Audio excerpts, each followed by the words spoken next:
Is plastic surgery clinic a lot of those repeat Botox procedures and follow-ups and things like that? Or is are there a lot of new patients that you see? Yeah, I mean, it's a balance. So in my practice, I actually don't do a lot of the non-surgical stuff. I have a nurse practitioner who does my injectables. So she's doing the Botox and the filler and the laser treatments. My clinic is mostly consultations and then follow-ups.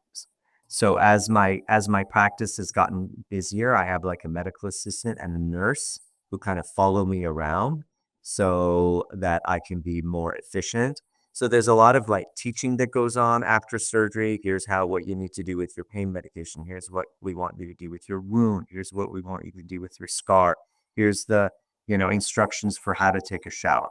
Things like that, the staff is really good at educating and teaching. My job is to come in and make sure everything looks good, everything is healing well, the patient is doing well, there's no signs or symptoms of a complication.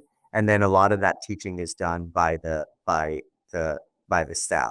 So, most clinic days is about 50% I'm seeing new patients, and then 50% of the time I'm doing my follow-ups. And some of them are immediate post-op, some of them are a more long-term follow-up. What are you looking for in a follow-up that will make the surgery successful? Like, what are some complications that you are on the lookout for?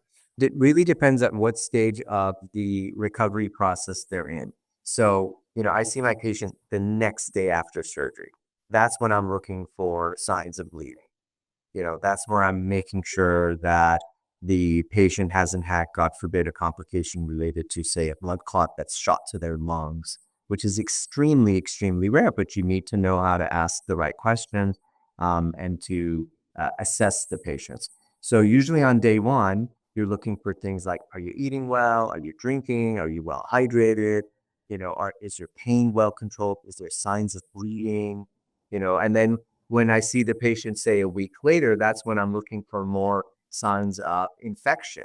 You know, Looking at the incisions, is there signs of redness? Is there increasing pain or inflammation? Is there increasing swelling beyond what we would normally expect at that phase?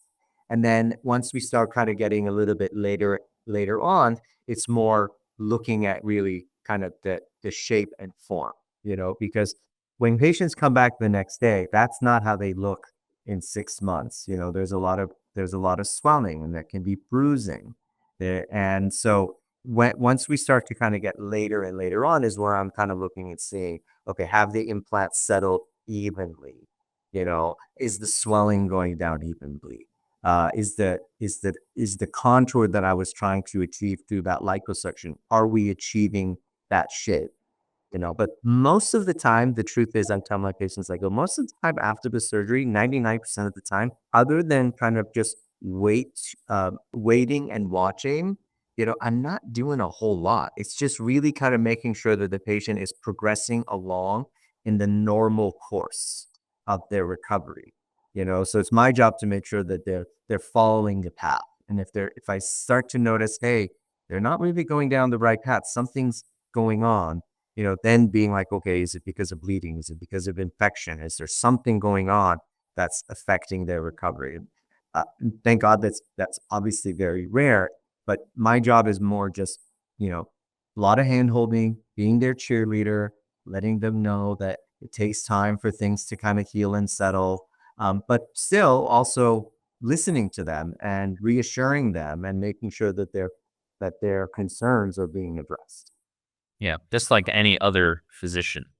Yeah.